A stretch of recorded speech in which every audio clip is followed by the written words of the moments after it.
आज हम भगवान के एक ऐसे अवतार की चर्चा करने जा रहे हैं जो किसी आसन पर नहीं बल्कि एक ईंट पर खड़े हैं। तो आप सब समझ ही गए होंगे हम किसकी चर्चा करने जा रहे हैं। जी हाँ, हम भगवान के श्री हरि विट्ठल के बारे में बात करने जा रहे हैं।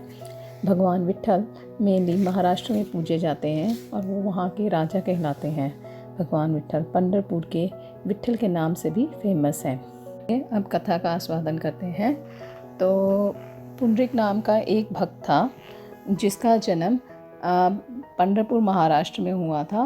वो भगवान श्री कृष्ण का अनन्य भक्त था। पुंडरीक की भक्ति इतनी अच्छी थी कि श्री कृष्ण उसकी सभी बातें द्वारका राज्य स्थित अपने भवन में बैठे बैठे सुनते थे।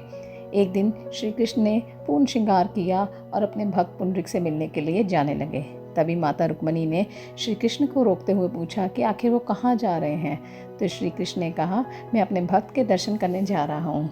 माता रुक्मिणी के मन में विचार आया कि उस भक्त की भक्ति कितनी गहरी होगी जिसके लिए स्वयं श्री कृष्ण इतना श्रृंगार कर उससे मिलने जा रहे हैं।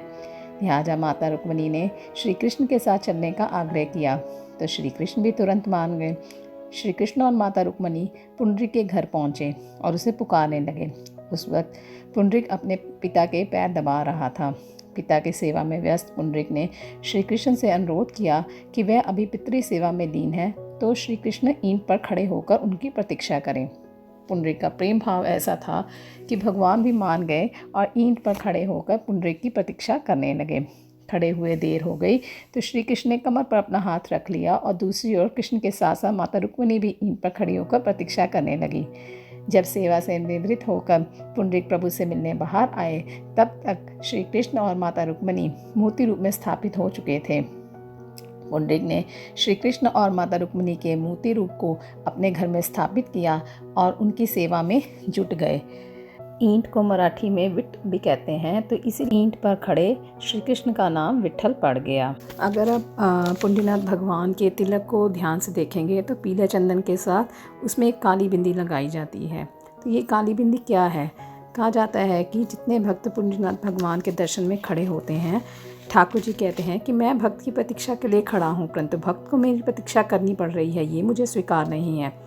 परंतु प्रत्येक दिन लाखों भक्त आते हैं तो प्रतीक्षा के लिए इंतज़ार तो करना ही पड़ता है। प्रतीक्षा भक्तों को करनी पड़ती है। इस अपराध को नष्ट करने के लिए भगवान पुंडरीनाथ काली बिंदी लगाते हैं।